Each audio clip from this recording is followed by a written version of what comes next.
question here. It's what are 3 exercises I can do that really target the core muscles other than sit-ups and crunches? And this is something that you get all the time, especially as a personal trainer, is what can I do to increase my core? What can I do to strengthen my core? What can I do to get that six-pack, you know? But contrary to what popular belief, you can't, abs are made in the kitchen, and I know that you probably have all heard that abs are made in the kitchen, but there are some things that you can do to trim the waistline, and the sit-ups and the crunches, those aren't going to do it for you, because if you look at the anatomy, most of the fat, the belly fat that people always get, that is on top, so you got your abs, and that is on top of your abs. You ever see skinny kids? Most skinny kids have abs because it's just a lack of fat tissue, of adipose tissue in that particular area. And so with that, there is one exercise that you can do to trim the waistline, and if you see Arnold, he's really good at that, and it's called a stomach vacuum. You can look up tutorials on YouTube and on the internet, Google, whatever. And essentially, what you do is you pull your navel in, and you pull your sphincter, your bum hole up. So you breathe out all your air,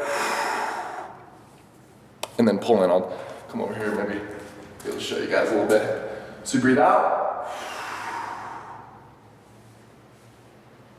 and then you pull the stomach in. You try to have your belly button reach your spine. And that is one of, if not the only way that you can tighten your core to get your waistline smaller, apart from your diet, what you do in the kitchen. And the great thing about stomach vacuums, as they're called, is you have 3 or 4 types of abs. You have the rectus abdominis, you have the obliques, outer and inner, and then you have the transverse abdominis, which hooks onto your spine and goes around your stomach. It's nature's weight belt is what they call it. People that use big belts when they lift, I mean, that's great if you're using a lot of weight, but if you're just casually lifting, you don't really need a weight belt. What you need to do is to train yourself to be able to suck your belly button in and your bum hole up, and that will give you the desired effect, especially if you're posing on stage or anything like that. You have that broad chest and narrow waistline. So stomach vacuums is a great way to go. Has a lot of really good benefits. Another really good thing to do is the ab wheel, because that works your core. And when I say core, I don't mean just your abs. I feel like that's what a lot of people get at when they say core. They want that six-pack, those obliques, the striations that go down. But when I say core, I mean everything, your rectus abdominis, your transverse abdominis, your inner and outer obliques, your erector spinae, that's part of your core. And really, the core is anything besides your arms and your legs could be considered your core, because it's in the core of your body. But what most people talk about core is the abs, or the six-pack, as you call it. So ab rollers are really good. The stomach vacuums are good as well. And with crunching and with sit-ups, it's kind of hard on your spine because you're constantly doing this motion. Lots of people tense up right here, and that your sternocleidomastoid will get really tight if you do that, and you'll have neck problems and a tight chest because you're constantly crunching like this. Not to mention that your back will start to hurt because you're constantly pulling it out of its natural curvature, which is something that you don't want to do. So another thing you can do is a plank. Plank, side plank, forward plank. You can look up different ways to do those, different variations, doing on one leg, one arm, those types of things. Those are really beneficial because it works not only your abs, but it also works your low back. And if you do it right, it should work your glutes as well, which most Americans lack proper glute function, especially when they're doing squats and other things, because they've developed so many of the other prime movers, such as the hamstrings and the quads, so that your glutes don't activate or fire as they should.